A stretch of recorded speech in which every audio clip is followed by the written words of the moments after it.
Welcome to another episode of Meen Cooks.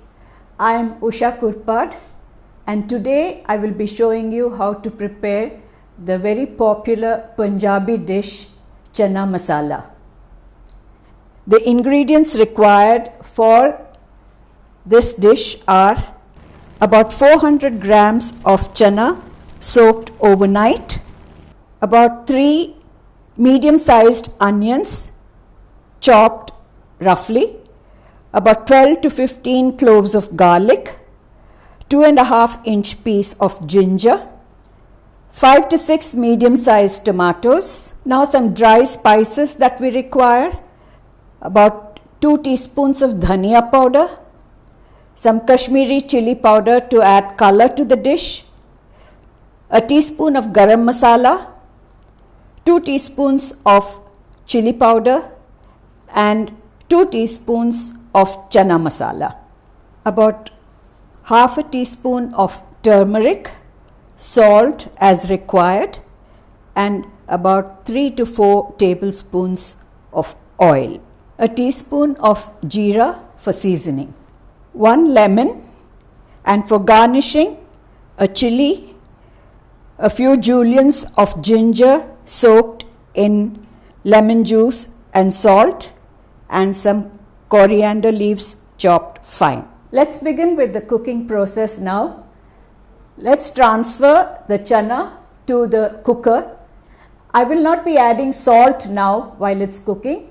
Some people prefer to add the salt while it's cooking, but this may hinder the process of cooking and your chana may not be cooked properly. So it's better to add salt later. I've added the chana along with the water in which it has been soaked, but this water is not sufficient for the chana to cook, so I will add another 4 cups of water to immerse the chana completely. And cover the lid, place the weight on it, and after 1 whistle, put the flame on sim and cook for about 20 to 25 minutes. That should be sufficient to cook the chana to a perfect tender consistency.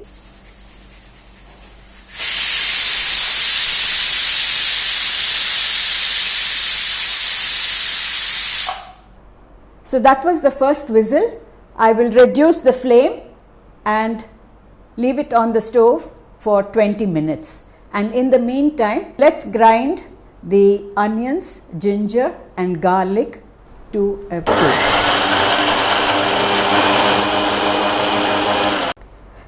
It's been 20 minutes since I put the stove on sim and it's time to turn off the gas now. Now in the same jar, let's add the tomatoes and grind that to a puree.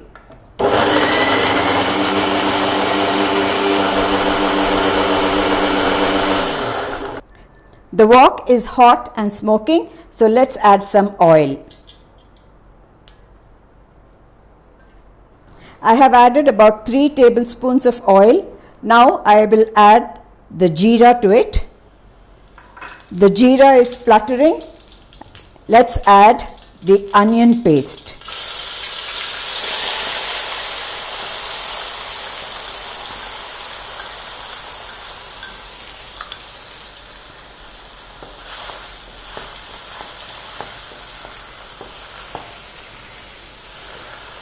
I can get the aroma of the onion, ginger, garlic frying, and it smells delicious. The pressure has released. Now let's open and check if the chana is cooked.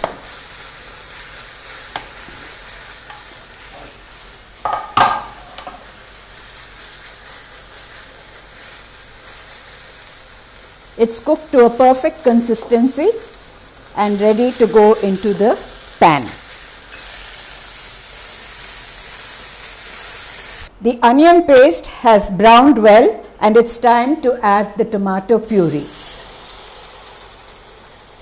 I have drained out the stock from the chana and now let's mash the chana to give it a perfect consistency. It's now time to add the dry masalas. Let's add half a teaspoon of turmeric. Next, let's add dhania powder, about 2 teaspoons, about 1.5 teaspoons of chili powder and some Kashmiri chili powder. Let's add a teaspoon of garam masala and cook the gravy till the oil leaves the sides, which tells us that the gravy is perfectly cooked. We now see the oil leaving the sides, which tells us that it is cooked and ready now for the chana to go into the pan. We have not added any salt so far, so let's add a large tablespoon of salt for now and check for salt later, and if necessary add some more.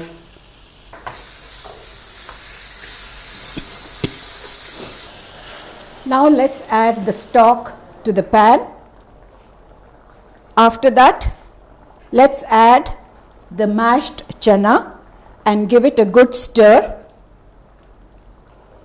The chana is beginning to thicken now. Let us add the Channa Masala and keep it on the stove for another couple of minutes. This dish goes very well with puris or with just plain bread, but it goes best with baturas.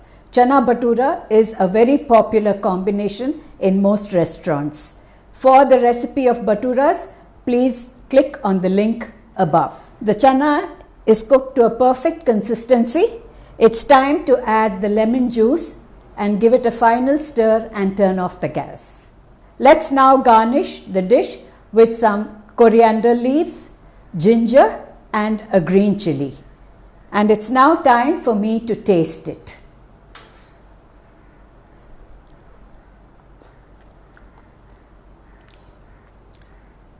It tastes good. I think it's perfect. It is not too spicy. It's moderately spicy, but it is up to your taste. If you want it more spicy, you can always add a little more chili powder. And I have added a little lemon juice to add that tang to the dish. If you want, you can add tamarind or ground pomegranate seeds. Both chana and batura are a little heavy, and you can balance it with a dish of salad and some raita. Please do try this recipe and give your valuable feedback. I'm sure this has motivated you to cook. Do try it and give your feedback. For the recipe, click on meenman.com. For all your non-veg requirements as well, click on meenman.com and place your orders. Do follow us on FIT, that is Facebook, Instagram and Twitter. I'm sure you enjoyed it as much as I enjoyed showing it to you. Thank you.